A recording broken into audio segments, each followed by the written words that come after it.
There is only one perfect solution, but there are clues that will try to trick our team. Well, the ages could not get any more worse. Hello there, everyone. My name is Crazy Caleb, and welcome to Boozleage. So this is a similar module to coinage and buttonage, and today we're going to be taking a look at Boozleage. However, I will say from personal experiences, this is definitely one of the more tame of the ages. It's just the Boozleglyphs might seem really scary. They're not actually. I will be honest with you. It's actually rather quite easy, and I'd say it's probably easier than bamboozling button itself. On the AFM side, of course. So what this module is it is a 8x8 grid of 64 buttons, in this case, that are either going to be colored red, yellow, green, blue, magenta, or white, and there will be a series of different labels, which will be Boozleglyphs based off of the Bamboozled Again that Speaking Evil made. And what's going to be happening here is that we need to try and decrypt all these characters, and we're going to be pressing 3 individual buttons throughout this entire thing. And the pressing the buttons and figuring out which buttons to press is not that hard. It's just going to take a while to decrypt all of the characters that you're looking at here. So our goal here is to identify all the characters that are present in the module, and when we get into the submission phase, we're then going to focus on which set it is in and which color it is in, as that will be part of the submission later on. However, I'm going to focus for the first part on just primarily decrypting this stuff, and I'm actually going to pause it right here because of the fact that it is going to take me a while to get all of this stuff, and I will explain what I have to do to solve this module. So I will get back to you on that, and we will be able to do this thing successfully. So I will be pausing this, and we'll get right into it. Because I'm not going to bother, I will say, before I finish this, I'm not going to bother describing each of the symbols, and I'm not going to bother wasting your time when I'm trying to teach the concept of the module. All I'm simply saying is that this module can take a while, and I'm not going to give tips on how to describe it because I imagine that there's going to be people who figure out their own ways to describe it, or use methods that have been done before, such as the binary method, or simply just describing it to the best of their ability. So, yeah, I'm not going to bother with the describing part. I'm going to teach you how to solve this module. Okay, I am back. It took me a couple minutes, as you can see. So now we have all our characters here. In this case, you can obviously check if this is legit or not. You can obviously check all the characters. But now, what exactly is our goal with this module? We've decrypted all of our characters, which took me quite some time, I will say. And it's definitely going to take you a lot more time on voice because it is a nightmare to describe Boozleglyphs on voice. However, this module itself is very easy for EFMing and TP purposes, and the way that you have to do this is the first thing I'm going to do is I'm actually going to space all this stuff out. So let's do that real quick. And the reason why I'm doing this is to make finding what I need a little bit easier. And by finding what I mean, what's going to be happening here is that among all of the buttons, there are 3 sets of 4 buttons that form vertices of a square, in which the middle of the square is at the center. So it will always be, there will always be some form of square around it. It can be rotated a little bit as well. However, it will always include these 4 symbols in the position here. Now, that doesn't necessarily mean, I think it might be possible to have a square in the middle of those because that's technically the middle, and that is technically also the square. So, but the main point is that they will be on the outer ring usually, and it will have the center in here. So, among all the buttons, there's going to be 3 sets of 4 buttons that form a square. And what we need to do is we need to find those 3 sets, and all we simply need to do is we need to press 1 of those buttons for each of the 3 different squares at a specific time of which it wants me to disarm it. So, let's take a look. And the 4 buttons all share the same letter, although they might not share the same Boozleglyph set, which is where this is important. So let's continue spacing our stuff out. But essentially, the reason why I'm doing this is because if we happen to space all this stuff out, what we can do is, I'll show you in a second. Let me get this last row taken care of here. What we do here is if we happen to highlight over one of the letters, it shows all of the occurrences of that letter within this grid. So all we simply need to do is we need to simply keep highlighting each of the individual letters here and try and find something that just essentially works. India, Juliet. Now, here we go. Juliet works right here. It is these 4 corners, and the center of the module is in the center of this square. That is perfect. That's exactly what we need. It fits the requirement, and it also is a square. So now, what we want to do is we want to simply focus on one of these 4 buttons that we can potentially do. And what we're going to do is we're going to use table B below, and that's going to be based off of the set that you need to focus on, that the specific letter is at. for that specific button, and the color of the specific button you intend to press. Now, of course, there is a lot of variability of which you can take a look at this stuff. There is a lot of variability in each button press. So generally, what I tend to do is I tend to focus on just the first button in reading order that you can press. But of course, you can take a look at at any of the other ones. And this is exactly why I say don't note down what set these guys are in, because for the most part, it's not really all that relevant for about 90% of this module. What you want to do is you only need the set for the set that you focus on for the button that you specifically are going to be pressing for each individual one. So in this case, we're going to be pressing Charlie 3, and its current color is red, and it was a Juliet, so it's going to be in set number 3. It's the diagonal one right there. So that's going to be set number 3. And what we need to do is we need to figure out how we're going to be pressing this. And there is the possibility of there being a series of different presses that we could have happen. There is the possibility of there being a sum of the last 2 digits of the serial number, a difference of the last 2 digits of the serial number, or simply the last digit being last digit being blah blah blah blah blah. So in this case, our last digit is A mod 10. Now, what exactly does A mean? A is the value of the alphabetic position of the letter of the button. So in this case, Juliet is currently worth 10 in the alphabet, and by the way, this is A1 Z26 alphabetic positions. The last digit is A mod 10, so it's going to be 10 mod 10, which is going to give me a 0. So the last digit is A mod 10, so we're going to be pressing Charlie 3 when the last digit is a 0. And that's what we're going to do. And once you press one of these buttons that is part of the square, you'll see what happens. All 4 of those buttons that were represented in that square disappear, both their color and their Boozleage. That means that was correct based off of that little ding, and that means that is good to go. Perfect. So now what we need to do is we need to find the other 2 squares in this module. And the thing about this is it's actually not that bad to find the other squares. It's really not that hard to find the squares if you use this method where you space everything out and simply just highlight over each individual letter here. That's kind of the way that is like the easiest and most ideal.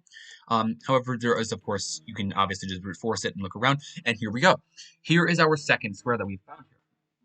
The center rule actually still does apply in this instance, as you can see here. But as I mentioned before, there is the possibility of it being rotated. That's what you need to pay attention for. So now let's take a look. Let's take a look at Bravo 4. Let's see what Bravo 4 wants us to look at. So we're looking at X-ray in this case. So X-ray is the letter that we're looking at here, and this is going to be in set number 3. Okay. So set number 3 is what we're going to be looking at here, and its color is red again. Oh. Well, that's perfect. This is going to be last digit is A mod 10, which is going to be 24 modulo 10 is going to be equal to a 4. So we're going to be pressing this when we're going to be pressing Bravo 4 when the last digit of the serial number is equal to 4. And you'll see all the position of the extras disappear as well. Like so. So now we're currently down to one last square that we need to find, so let's find it. Mike's maybe? No. Kilos? No, we figured out it was Juliet's. November's maybe? No. Romeo, Bravo, Delta. Very close, but no cigar. It's not a perfect square. Hotel? Nope. Yankee? No. Victor? Yes. Victor. So now, let's take a look at Alpha 3. This is going to be our Victor right here. This is going to be the color of blue. Now, we know that for a fact this is Victor. Which set is it? It's going to be in set number 2. So we're going to highlight set number 2. And the last digit is going to be, we're going to be pressing this on the last digit is A plus 2 mod 10. So currently, this is going to be a 22. So we're going to add 2 to this. So A plus 2 is going to be 24. And we're going to modulo this by 10, which happens to be pressing on the last digit of 4 again. That's perfect. So now we're going to press last digit 4. And just like that is a solve module. That's quite frankly one of my favorite solve animations. And for those of you who do know what that solve reference is from, that is from Super Mario Galaxy. Thank you for being a cultured man, Quinn. It is very much appreciated, and I quite like that solve sound. So now let's take a look at one final example. I'm actually going to get the Boozleage again. I will start getting them. I will start at the first row, and that's all you simply need to do.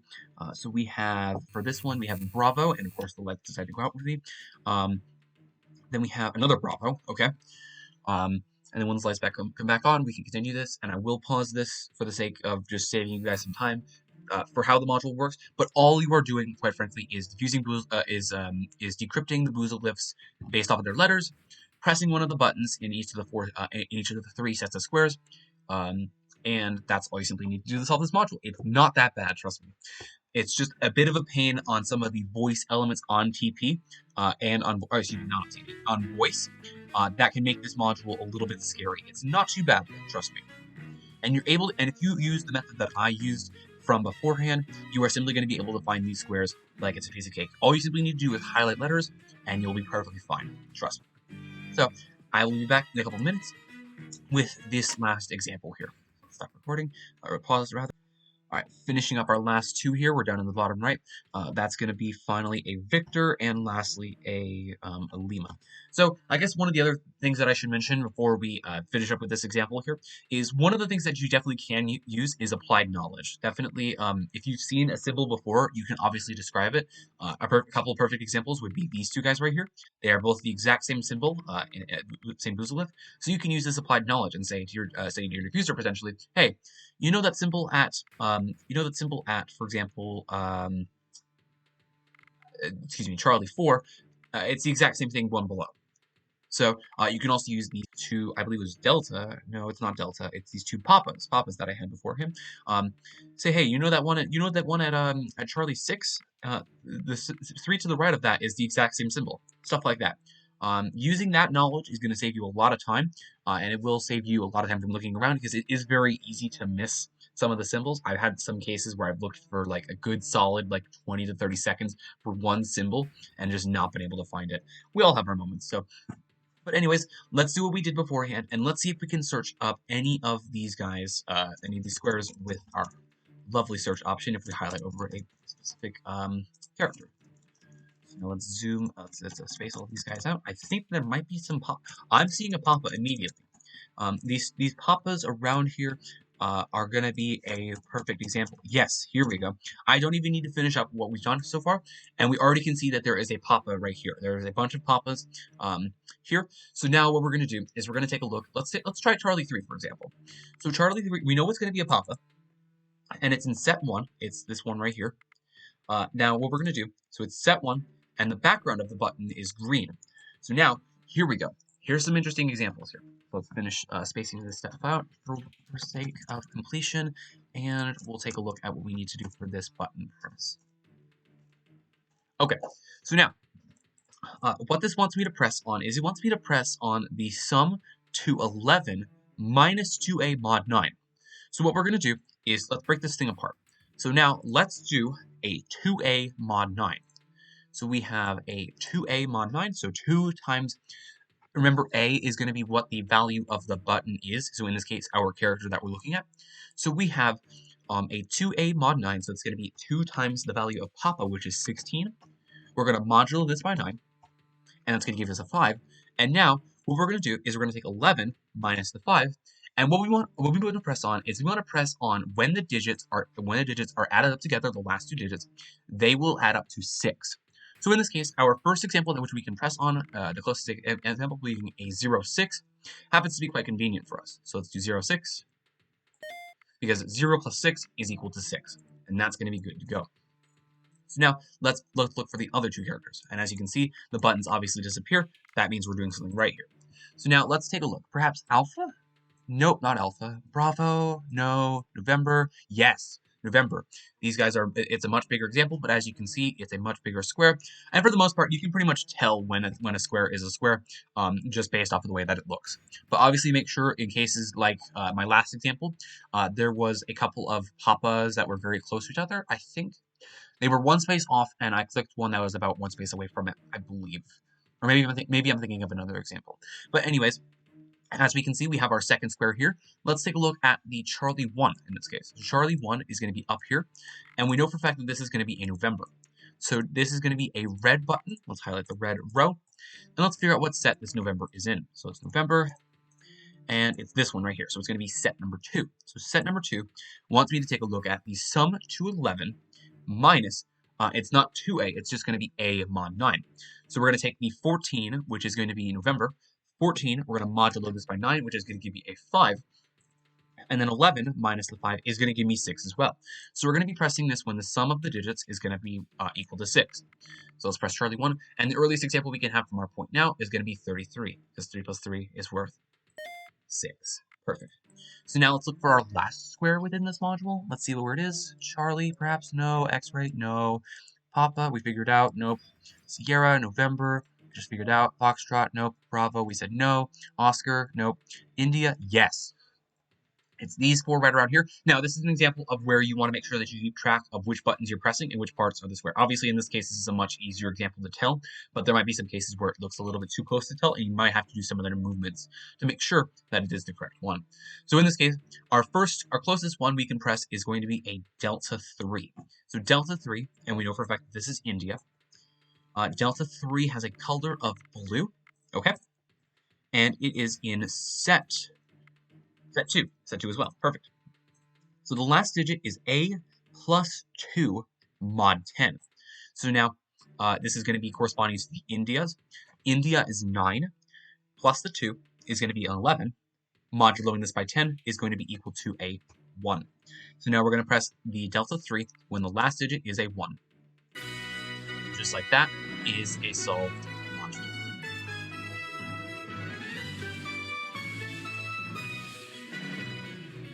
And there you go.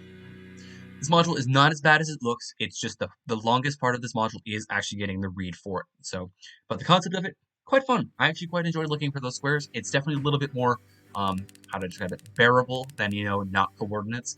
But as always, thank you guys for watching. Remember to stay crazy, stay cool, and I will see you guys in the next one. Bye-bye.